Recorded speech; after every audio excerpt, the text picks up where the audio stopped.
Britain's finest unit for forensic investigation, has a groundbreaking new mission. A mission that will put the full arsenal of modern forensics to the ultimate test.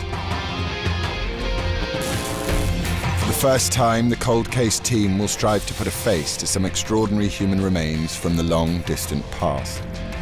It's not the kind of face that children would happily look at. It's the kind of face that children would cry at. And that's quite sad for someone who's so very young. Forensic anthropology, facial reconstruction, and painstaking research will open new windows on history as they reconstruct the lives of people not seen for centuries. This historical research is allowing me to investigate people's experiences at different times throughout history. He certainly had a nasty crack to the top of his head. That must have been so painful. So we've got the face, the facial reconstruction, and we've added some textures. Fantastic. Yeah. That is just superb.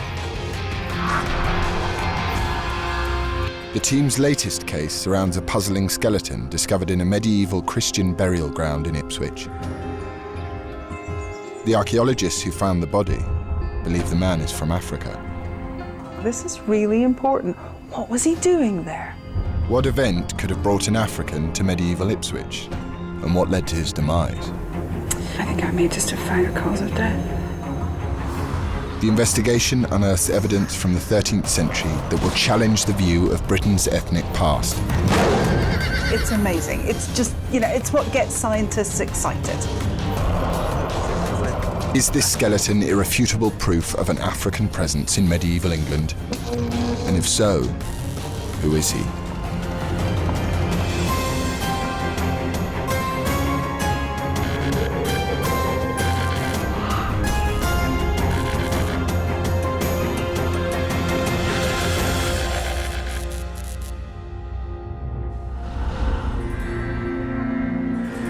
The Centre for Anatomy and Human Identification at the University of Dundee. The forensics team is about to start work on a curious skeleton presumed to be male and African. It was excavated from a medieval burial ground in Ipswich in the 1990s. But his identity and his story are a mystery. The first stage of the investigation is for Head of Unit Professor Sue Black to examine the skeleton, along with her colleague Dr. Xanthi Mallet. Excavation medieval burial site in Ipswich. Also, report on the site suggested the skull showed sub-Saharan African characteristics. Okay.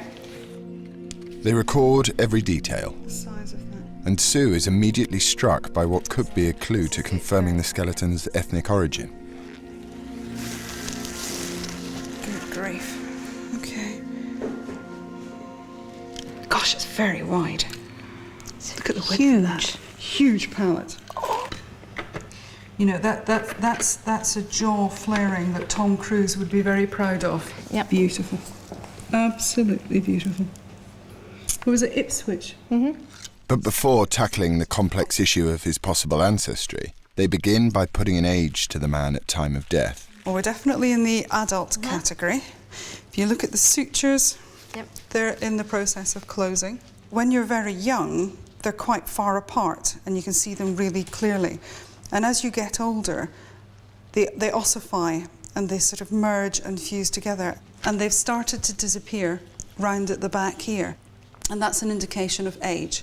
So we've definitely got a mature adult here. We've not necessarily got an elderly adult, but we're at the older end of mature. Yeah. Mm-hmm. Not 40s, probably getting a bit older. The archaeologists who discovered the skeleton classified it as sub-Saharan African, and the shape of its jaw would seem to fit with that. Not an overly prognathic jaw, but it is a little bit prognathic, and I think we'd be very happy to agree with our classification of sub-Saharan African. The whole investigation will hinge on being able to ascertain beyond any reasonable doubt where this man came from. Skull shape is commonly relied upon to indicate ethnic origin. Although every skull is unique, a prognathic or relatively prominent jaw is linked to skulls of sub-Saharan African ancestry. Over 3,000 miles from Ipswich. Bottom line is, his skin was a different colour to yours and mine.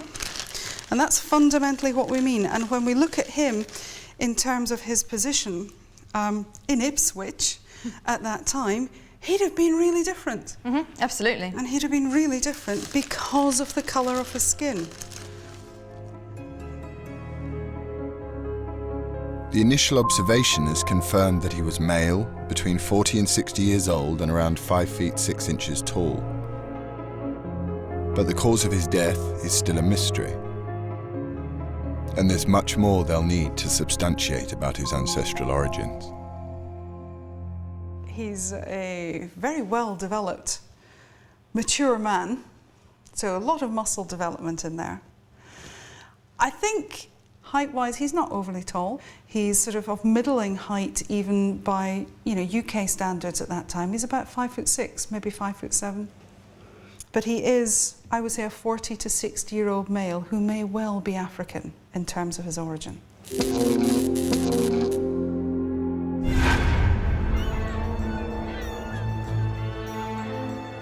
Okay, what we have today... Before further analysis takes place, Sue and Xanthi need to discuss the case with Dr. Caroline Wilkinson. She will oversee the facial reconstruction and is the team's ancestry expert. Angles of the jaw. Ancestry is interesting because that's not something I know a lot about. I know you're much more comfortable with that than I am.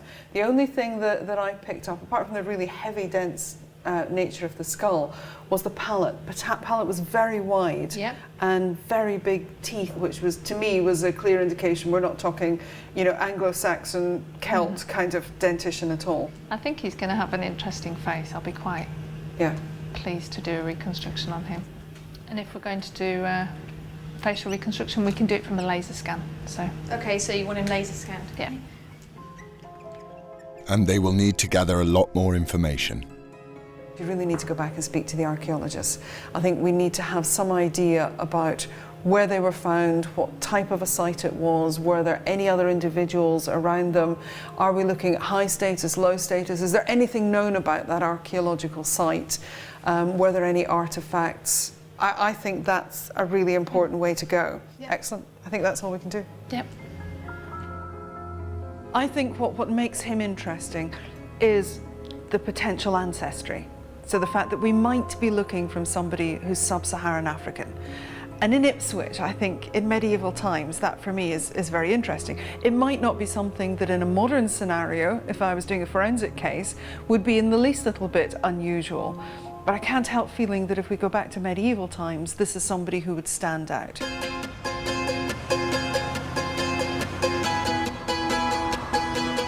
Xanthi leaves Dundee to start her historical road trip.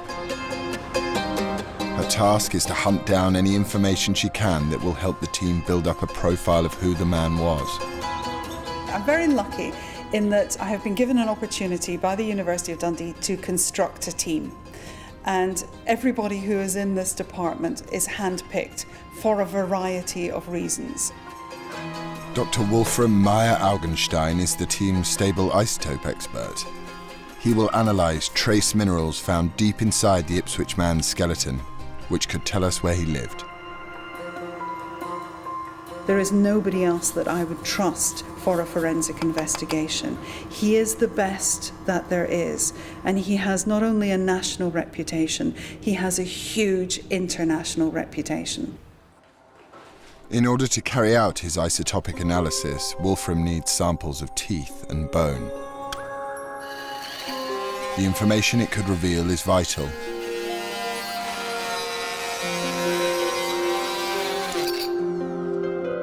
A single molar tooth could reveal where in the world the Ipswich man spent his early years, while a small section of his thigh bone could tell us where he was living in the last years of his life. What we see here might overlap with the information we get from the tooth, or it might actually be completely different should the person have moved.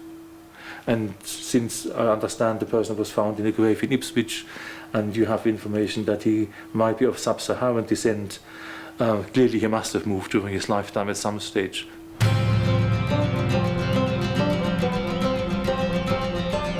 Xanthi has come to Ipswich where the skeleton was discovered. In medieval times, Ipswich was a thriving port situated on the River Orwell. The town had connections across Europe, and the route is still used for trading to this day. Medieval England is often thought of as an insular society, but in reality it was at the centre of a network of globalised trading. It's not hard to imagine a means by which an African man could have got here. In medieval times, Ipswich would have been a huge port that would have been really very busy with trade, and lots of international crews would have travelled up here from all over the world.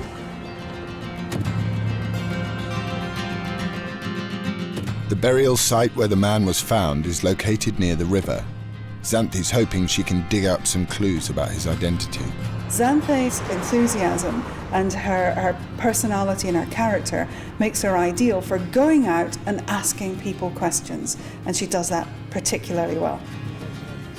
She's meeting Keith Wade from Suffolk Archaeology. They excavated the bodies back in the 1990s before the site was built on as part of a new housing development.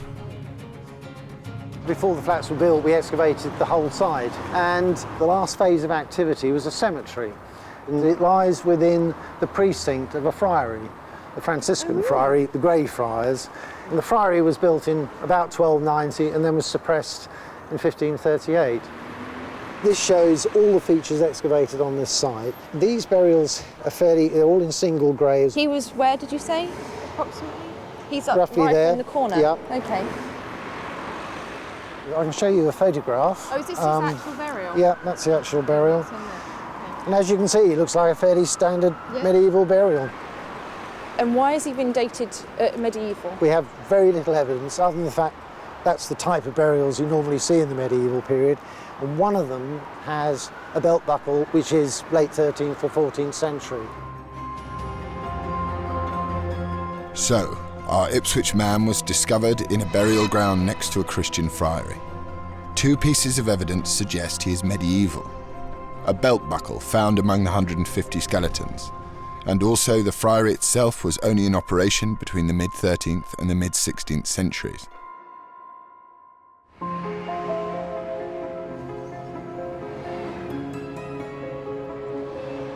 Before the investigation can proceed, there is an important question to answer. Just how unusual is it for an African skeleton to be found in a burial site from this time period? To find out, Xanthi has come to the University of London to meet medieval historian and migration expert Professor Jim Bolton. We found a medieval individual who's of African origin. Is that as unusual as my kind of gut instinct is telling me it is? Yes, undoubtedly. Okay. Undoubtedly. It's very unusual indeed. There is some written evidence, I think, of Africans in medieval England, but to find skeletons, I've not come across it before at all. So what do we know about the history of migration to this country? If you go back to the Roman occupation of Britain, then you would expect to find Africans and people from the Middle East here as soldiers, as merchants in particular, and you would expect that because Rome is a multinational empire. Then you get a huge gap, and that's between the end of the Roman Empire, as it were, and almost the 16th and 17th centuries, when Africans begin to come into England because of the slave trade and as personal servants in great households. But between the fall of the Roman Empire, which is 5th century AD, and about 1600, then it is rare to find Africans. It's very rare indeed. And very rare that they should be in a friary as well, because that assumes they've been given a Christian burial. And most of the people I know who come from Africa or North Africa or Spain would be Muslim. So why would they end up in a Christian burial ground? What Professor Bolton has told Xanthi has raised the stakes in the investigation. Between the fall of the Roman Empire and the 16th century, there are virtually no records of Africans in England. This makes the Ipswich man so improbable that the team must be sure of their findings. And the first thing they must prove scientifically is the age of the skeleton. Is he really medieval?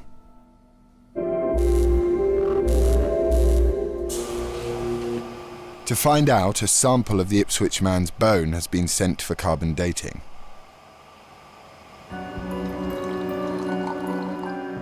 The bone sample is crystallized into a powder which is then combusted in a sealed glass tube and converted into a gas. The gas is then converted back to solid carbon, which can be analyzed and dated.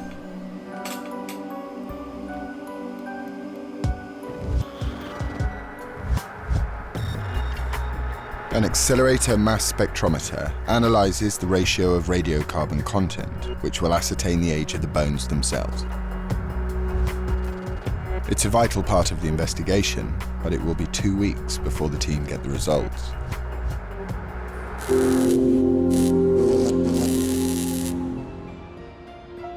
Caroline Wilkinson is responsible for giving the Ipswich man a face. She is one of the world's leading facial reconstruction experts, working on historical faces as well as contemporary criminal investigations. Her scientific background, her artistic background, and her intuitive nature when it comes to faces in particular is absolutely second to none. So I'm very fortunate I have a world-class leader in her field in this department. She will perform a detailed examination of the skull with her colleague Caroline Needham. Okay. Do you want them separate for now? Wow. If we've got some guttering and we've got quite rectangular orbits, that would suggest more sub-Saharan African. So you can see the mouth's a bit further forward than the rest of the face. Yeah. Which again would suggest African. Mm-hmm. And really wide palate, which again is another sub-Saharan African trait. Interesting. Interesting face, huh? So, I mean, I'd say that it looks like it could be sub-Saharan African. I would say the nose is not typical. Okay. But not impossible. And the shape of the cranium is not typical. Mm-hmm. But there's quite a lot of other indicators.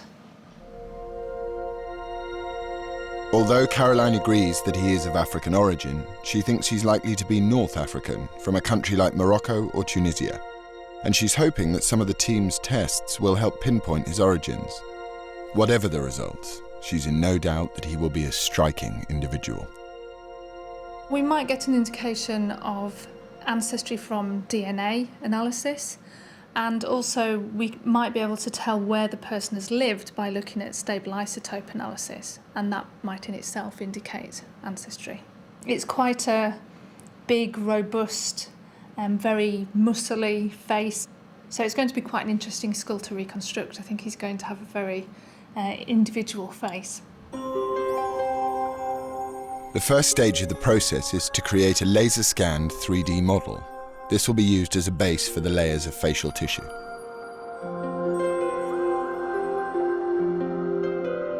But Caroline will need further historical and scientific evidence in order to recreate his face accurately.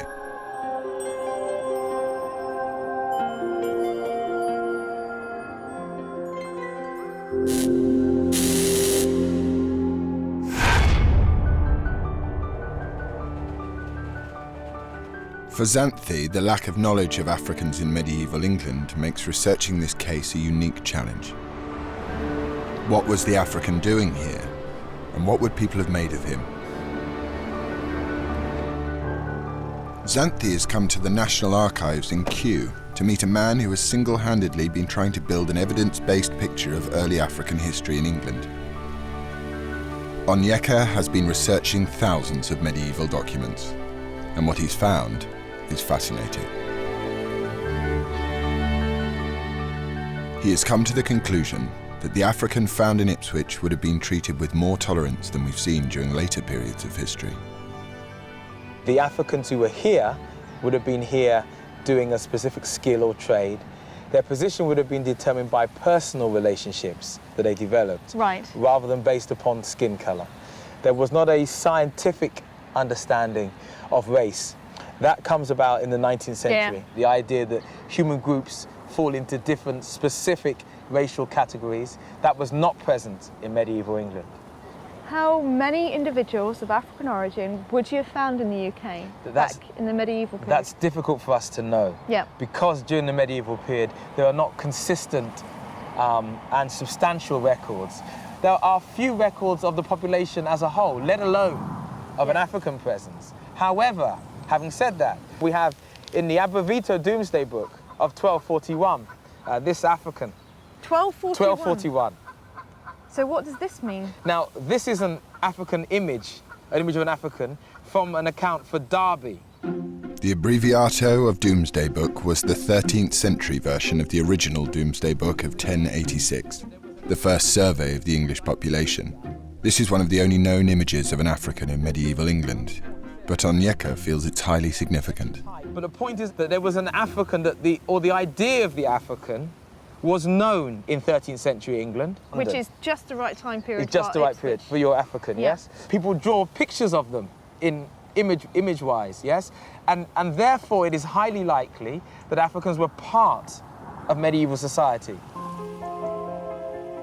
By the 16th century, there are an increasing number of recorded African images in British history, such as that of John Blank, Henry VIII's favourite trumpeter. But among the 11 million documents at the National Archives is some extraordinary evidence that as the numbers of black people in England increased, attitudes started to change. This document, created between 1595 to 1596, is a record of letters and proclamations created during the reign of Elizabeth I. Okay. This letter is addressed to the Lord Mayors of the major cities, and it says in the letters, if you look, it says the word blackamoors. You notice that word there? It says blackamoors here and blackamoors there. So this is another word for African individual, That's a blackamoor. Right. The word moor by itself means black, and black added on means essentially black. Black. Yes. So it's emphasising what these people look like. Right. But the letter reads, an open letter to the Lord Mayors of London and the Aldermen, his brethren, and to all other mayors, sheriffs, and Her Majesty, understanding that there are of late divers blackamoors brought into this realm, of which kind of persons there are already here too many, considering how God hath blessed this land with great increase of people of our own nation.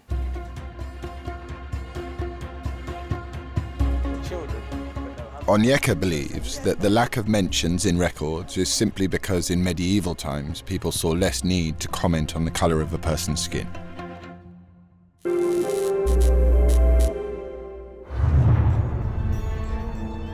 So far, the team has relied on anthropology and historical research to establish the origins of the Ipswich Man. But as they reassemble at the evidence board, it's time to see if these conclusions will be supported by some hard science. Was this man alive during medieval times? And does he definitely come from Africa? Okay, today we're going back to Ipswich Man. This is the Sub-Saharan African male, possibly medieval, and that's because there was a belt buckle with one of the individuals from that group that was a medieval belt buckle. Sue has been sent the results of the carbon dating. The material is human bone. Good. And, oh, I like having knowledge that no one else has got. So, well, the date that they have given us in terms of the range is going to be 1190 AD and 1300 AD. So that's coming in at 805 years, plus or minus 30, before the present date. Wow. Have a white pen, sir. So the date of the Ipswich Man is confirmed. And Wolfram also has some exciting results. And I have a better chance coming from Mars than this guy having come from Ipswich. Because the tooth data definitely put him in a hot climate, near coastal, near equatorial climate.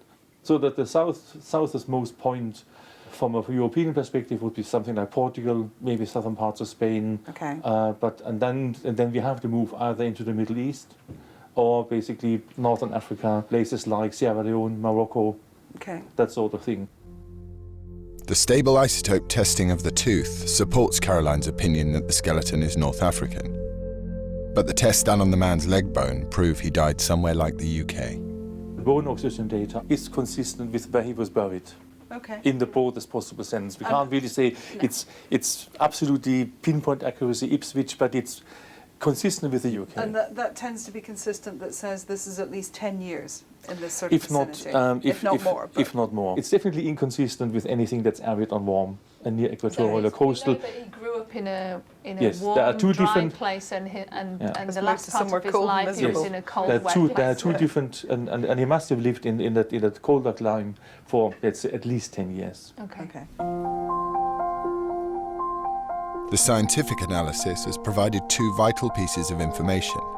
The team now have proof that the skeleton dates from between 1190 and 1300 AD and is likely to have come from somewhere in northern Africa or possibly southern Europe, but it has not narrowed it down to an exact country. Nevertheless, this information allows Xanthi to focus her historical research. And for Sue, it opens a new line of inquiry. You know, at the outset, we just wondered, was there an ethnic issue here? Oh boy, is there an ethnic issue? There's a real ethnic issue. We have an African gentleman in Ipswich in the 1200s. Now, there is no doubt. So the science that's come together with the history, with the archaeology, this is really interesting. This is really important. What was he doing there? The man's exact country of origin is still unclear, but another scientist hopes that further analysis will reveal this information. Ian Barnes from the Royal Holloway University of London has come to Dundee to take a sample of bone for DNA analysis. He hopes to find a DNA sequence that could identify the exact origins of the Ipswich man.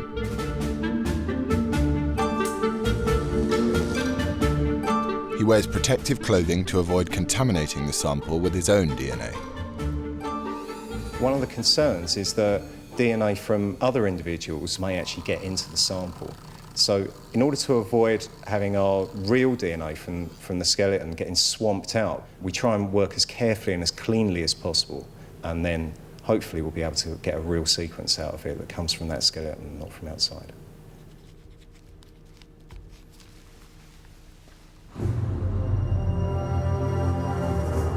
Xanthi is back on the historical trail. Why did the man come here? What brought an African from a life on the Mediterranean to a burial next to an English friary?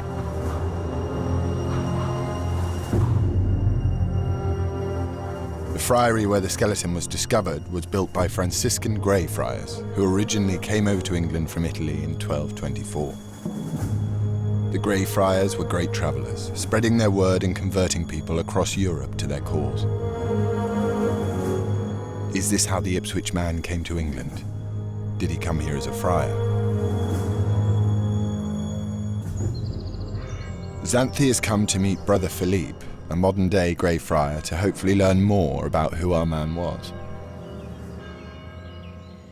The friary in Ipswich was founded in the first years of the reign of Edward I, so it was certainly founded before 1298 because it was founded by a fellow called Sir Robert Tiptot and his wife Una, and Robert Tiptot died in 1298. So we know it was in the reign of Edward I, probably the 1270s, but absolutely certainly before the 1290s. If he was found within the friary grounds, who would have been buried there?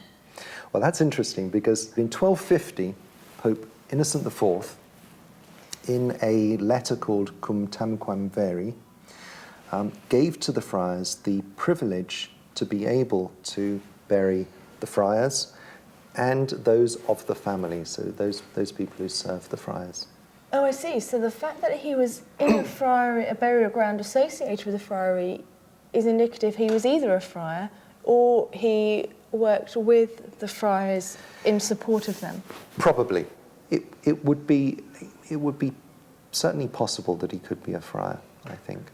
On the other hand, it could have been a person who was sort of close to the friars, who worked with them, who did a lot for them or with them, who was buried there. You know, those would be, I say, the two strongest possibilities.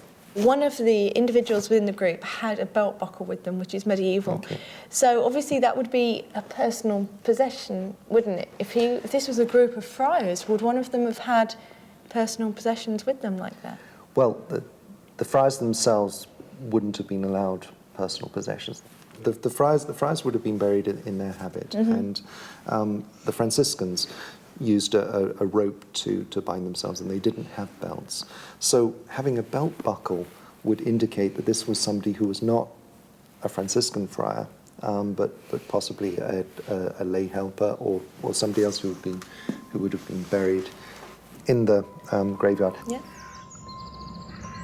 Although the belt buckle may not have belonged to the Ipswich man, its presence in the burial ground challenges the idea that he himself was a friar. But to be buried next to a friary, he would have needed to be a Christian, at a time when most of North Africa was predominantly Muslim, and when Muslims and Christians were at war. The friary was built by a man called Robert Tiptoft in the 13th century.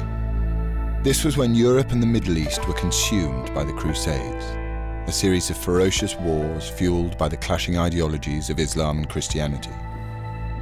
Dr. Adrian Bell from the University of Reading has been hunting for records that could link the Ipswich man with the friary. Could he have come to England as a result of the Crusades?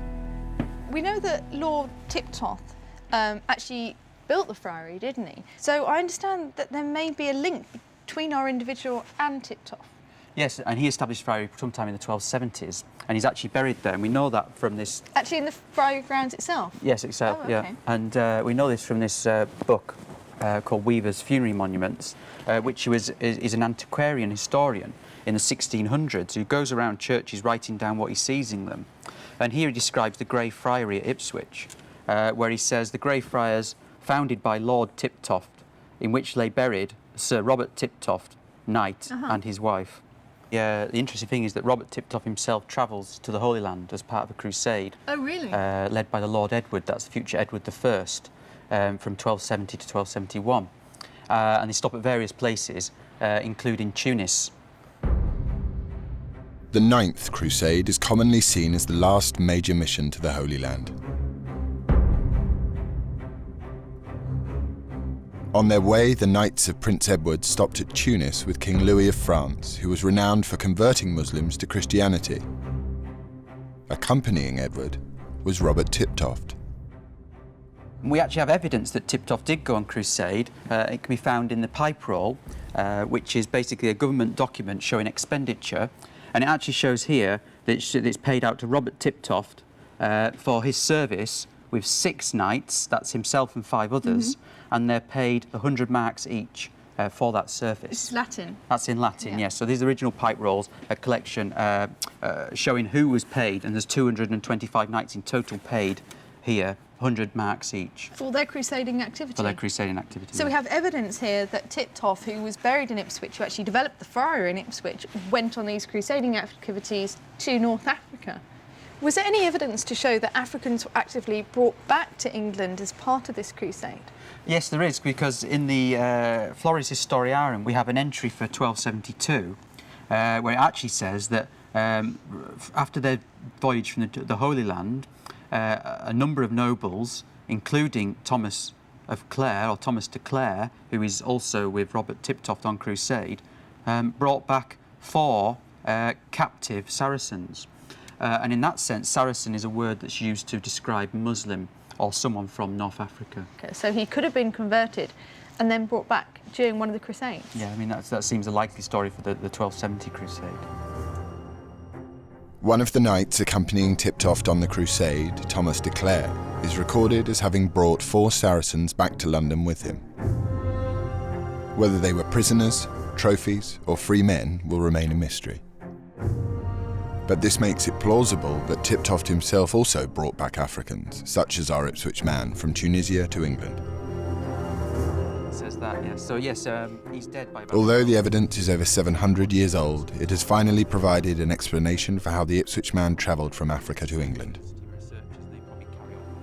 I mean, obviously, we're never going to know exactly why this individual was in Ipswich. But what's interesting is we've actually found a documented case of how people were being moved around the world from North Africa to the UK.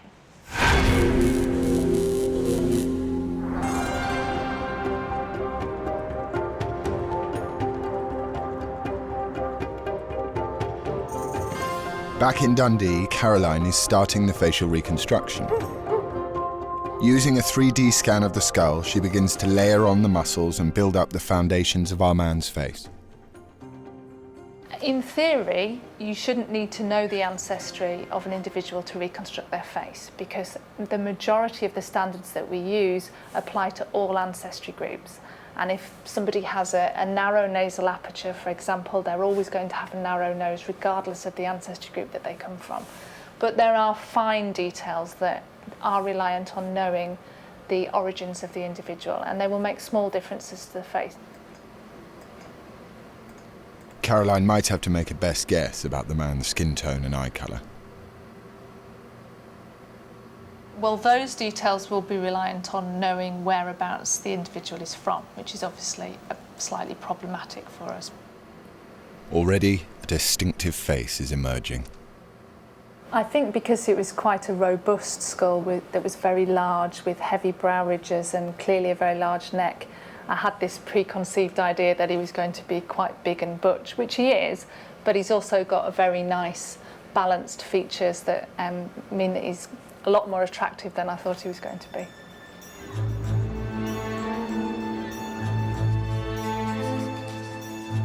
With both the historical and scientific evidence having made good progress, the team reassembles at the evidence board. Historical evidence points to the man possibly coming from Tunis in North Africa.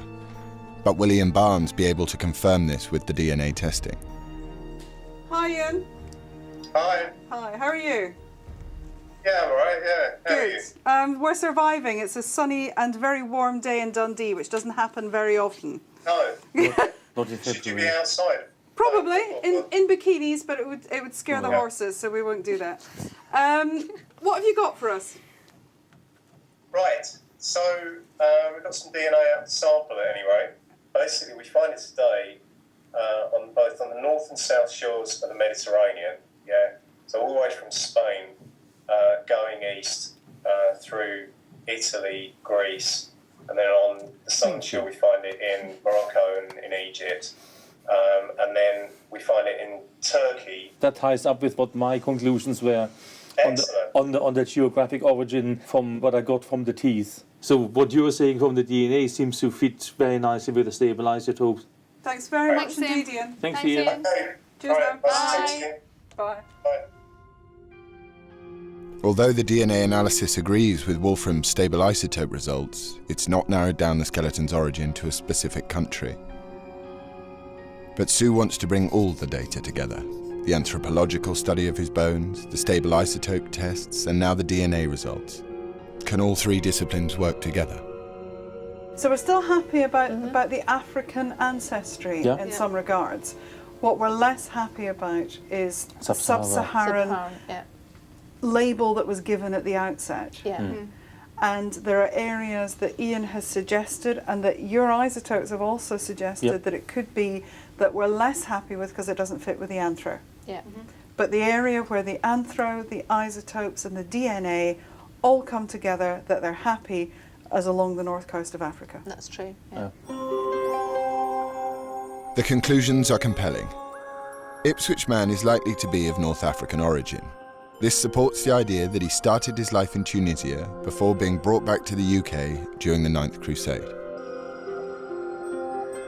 To have those three areas all pinpointing you down to the same part of the world in scientific terms is huge. It's big, it's amazing. It's just, it's what gets scientists excited.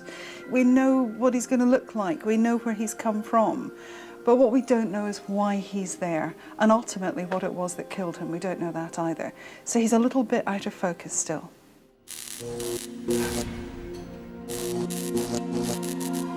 Sue wants to know how he died.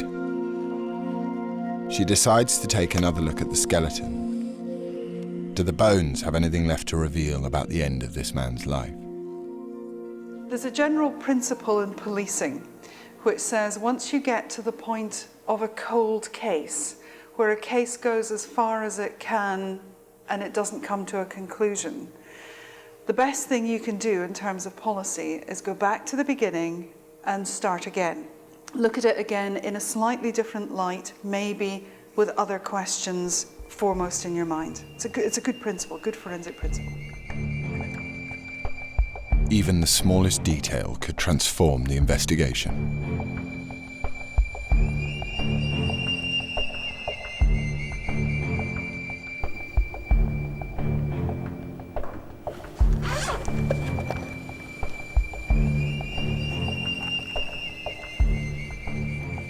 As she looks at the spinal column, something grabs her attention. I think I may just have found a cause of death. It's a thrilling discovery. What is interesting, which was missed the last time, is the fact that it looks like he's got a spinal abscess. So that perfectly round hole is pus formation, so that we've got an infection that's going into the spinal canal. What that will do is that will compress the spinal cord. This is at the level of the 9th thoracic vertebrae, so that's going to be affecting lower limb mobility. So that's going to knock out a significant number, probably of the sensory and the motor fibers to the lower limb.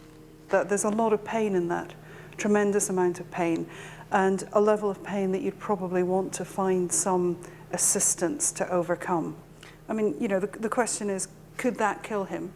Well, the bottom line is any form of an infection at any time pre-penicillin can kill you. It may be something as simple as a skin scratch or an abscess on a tooth, but an abscess into the spinal cord, then we're going to be talking about a serious amount of infection, an infectious level. So that, yes, that could well have contributed to his death. That's a large sac of pus-filled abscess. If it's at that level there, then the chances are it's spread throughout the rest of his body. You don't have penicillin, you don't have a means to combat those bacteria. The body system just shuts down. In what could turn into an extraordinary twist in this tale, it appears the Ipswich man was disabled and infirm in the last months or years of his life. It also gives the team a probable cause of death, the holy grail of any forensic investigation. So, the team has a profile of where the Ipswich man came from. They know why he might have come to Ipswich and even how he might have died. But what they still don't know is why he was buried by a friary. What was he doing there?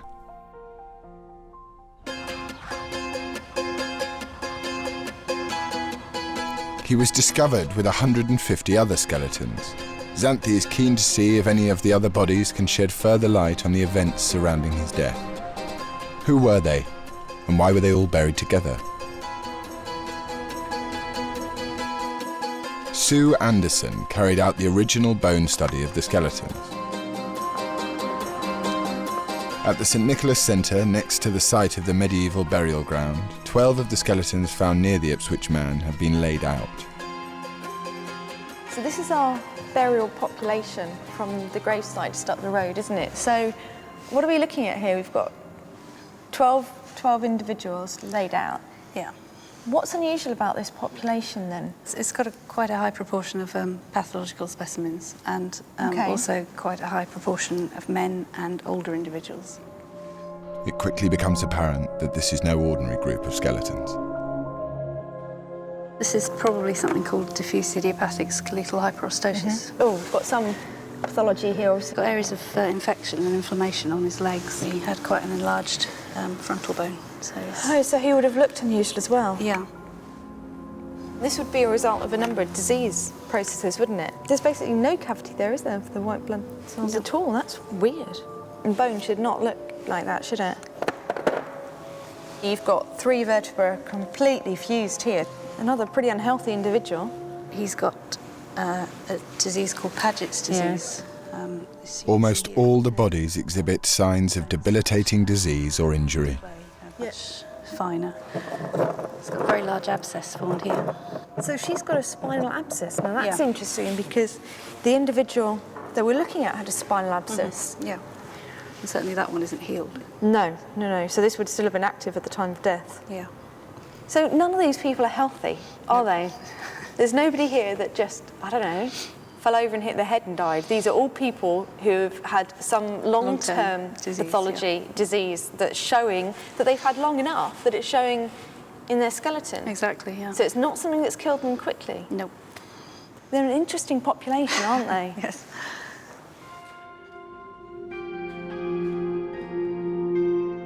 I'm not an archaeologist by training. I don't go out every day looking at archaeological populations and burial sites, but to me this seems a very unusual population. My first impression of this group is that we're looking at a group that have been buried together for a reason. This is not a natural kind of demographic of a burial site that I would expect to see. So my response when I see all of this together evidentially is that we're probably looking at an infirmary population, people who are being cared for and were buried there as a result of their disease or other pathology processes. This site was a final resting place for the profoundly sick. But why? How would a friary have ended up associated with a graveyard full of the diseased and infirm? Was this in fact a medieval hospital?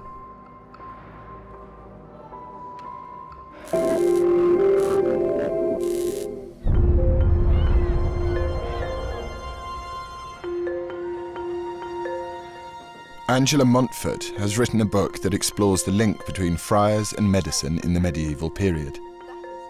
Xanthi has asked her to come to Dundee to see the Ipswich skeleton. The Franciscans in particular were known as apothecaries. Oh, really? They would grow herbs for medicine in the infirmary, the friary infirmary garden. And we know that the friars used to give medicine charitably to people. Is it likely that the friars would actually have been taking care of these individuals on site? There are quite close links between the friars and medicine. When St. Francis first told his friars to serve the poor, he was expecting them to visit the sick. The whole view of medicine and life generally was that it was all one integral part, and that the medicine of the soul was also important as the medicine of the body. And so a medical friar could treat both of them. And in fact, some friars were called the physicians of the soul.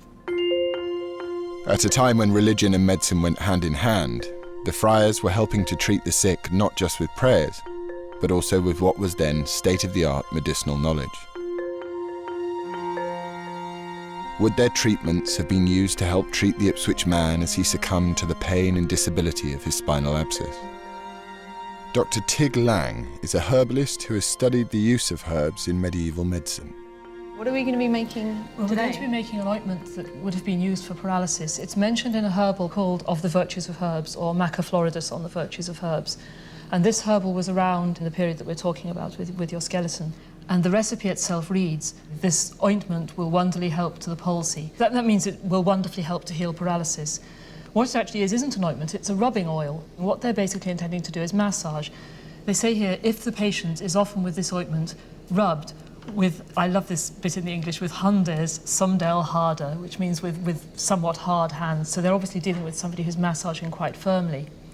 And this ointment will make all his body supple and easy. Oh, okay. Sorry, what we have here is dried pelletry. Okay. And Dr. Lang is demonstrating how the herb pelletry could have been used by the friars. Some oil. We've got some oil, which is olive oil.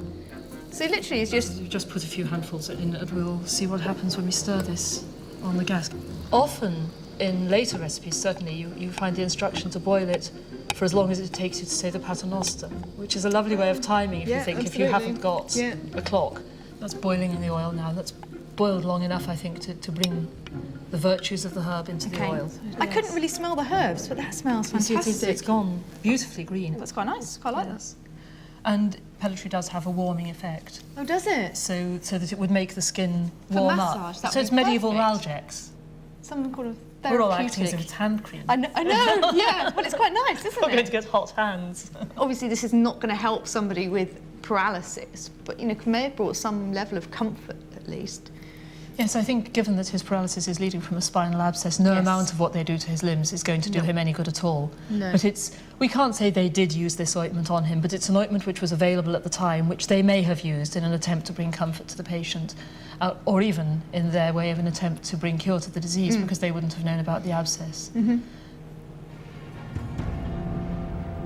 I think what's nice now is we know that this individual had quite a serious spinal abscess, and I also now know that they grew herbs and they produced some sort of medicinal herbs for treatment of paralysis. So it's nice to know that even though they couldn't have done anything to assist with the abscess specifically, he may have been getting some sort of palliative care that may have at least eased his discomfort, because this would have been a really uncomfortable, painful condition. The picture emerging is of a middle-aged African man living out his final years in England, receiving care from a friary. He lived in the UK in the mid-13th century, and analysis of his bones has proved that he was here for at least 10 years before he died. He could have enjoyed years of good health before ending up in the infirmary. Did he settle here, set up a home, have a family? We can never know. But Xanthi has heard of an exciting new study that suggests our shared ethnic history goes back further than we think. And it's written in our DNA.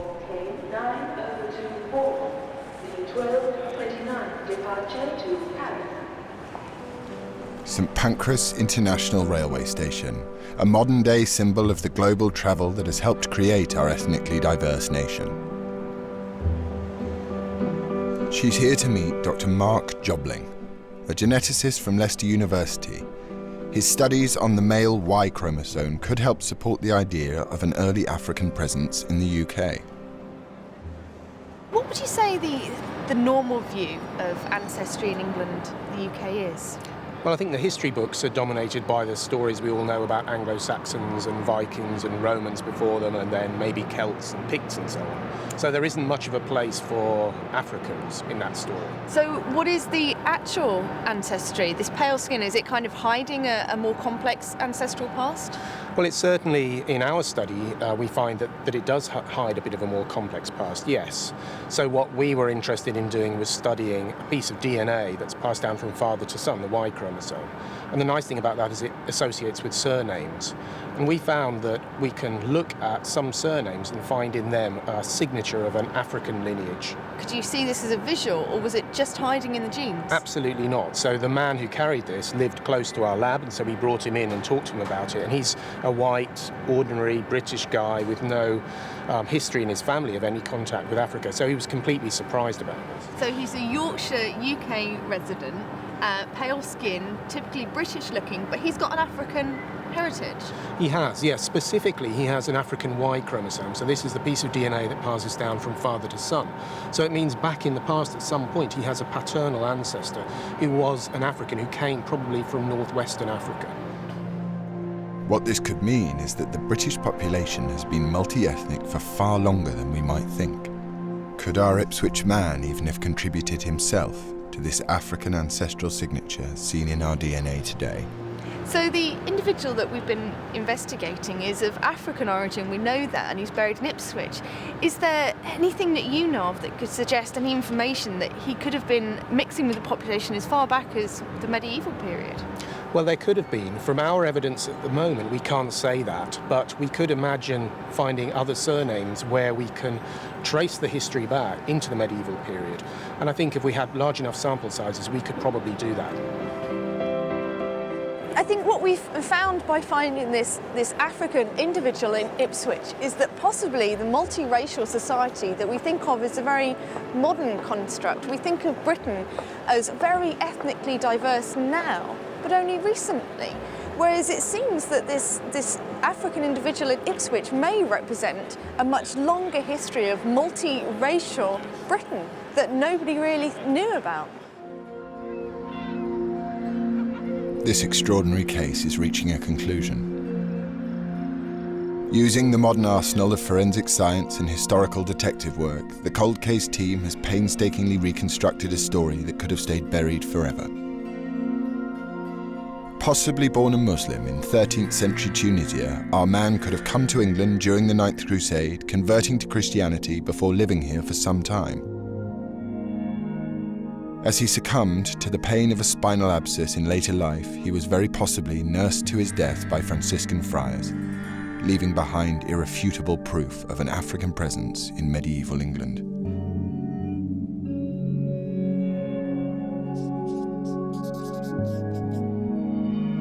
Sue brings the team together at the evidence board for the final time to confirm the cause of death. So we actually missed a spinal abscess. So given where this is occurring, which is at mid to lower thoracic level, we have somebody who is really disabled in their ability to move around and to be able to look after themselves.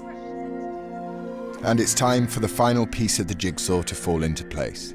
Caroline is ready to reveal the face of the skeleton for the first time in 800 years. Let's have a look at him It's then. maybe my favourite. Okay. Ipswich man, here we go. Oh. There we go. He's a bit of a bruiser, isn't he? Yes, definitely. Well, yeah, he's definitely got this big, strong, robust head and neck. Hair, obviously. I like the lips, actually. And yeah. His ears are fantastic. Hair, we don't know. He could have had. Quite delicate He could have had to the rest. He could have had a full beard. He could have had lots of hair. He could have gone bald. We have no idea. Yeah, So, which is why we haven't given him any of that. And we've also got this quite massive neck as well. Yeah, but See why he you was like very, him. he was very great. well. He was I very think well he's muscled. quite beautiful, actually. He He's is. got a great face. Yeah. What is interesting is that the historians are saying there is evidence that we have African individuals in the UK and in England, specifically from Roman times. We've certainly got them in the medieval times. We've even got a situation in history where in Tudor times, Elizabeth I is saying, actually we've got too many, we need to stop this, we need to send them back. And how do you go from a small number of individuals to a community to such a point that you've got the monarchy saying this is too much, we have to be able, we have to stop this happening. And I think that's interesting, and there's no doubt that the historians are saying this hasn't been researched, and I think it should. And if nothing else, what we've done is said, here's one, absolutely, here's one, we found it, excuse me. All the rest, maybe it was, maybe it wasn't. This one is. Start with this one. A man discovered in an unmarked medieval grave could now change the view of our ethnic history. The first impressions, I think, of this case were not very exciting, is the honest truth. And we should learn from that. We really should learn from that. That it's always a case that the ones that look as if they are the most boring often end out to surprise the heck out of us and become really some of the most interesting stories. We have scientifically identified beyond all reasonable doubt, which is all any court in the land will ask of us, is that this individual is of African ancestry. We're happy with the age, we're happy with the sex, we're happy with the stature, and we're absolutely confident on the ethnic or geographical origin of this individual. That's rare. That's very, very rare to get to that point of certainty on ethnicity. And in terms of human history, migration patterns, this is terribly, terribly important.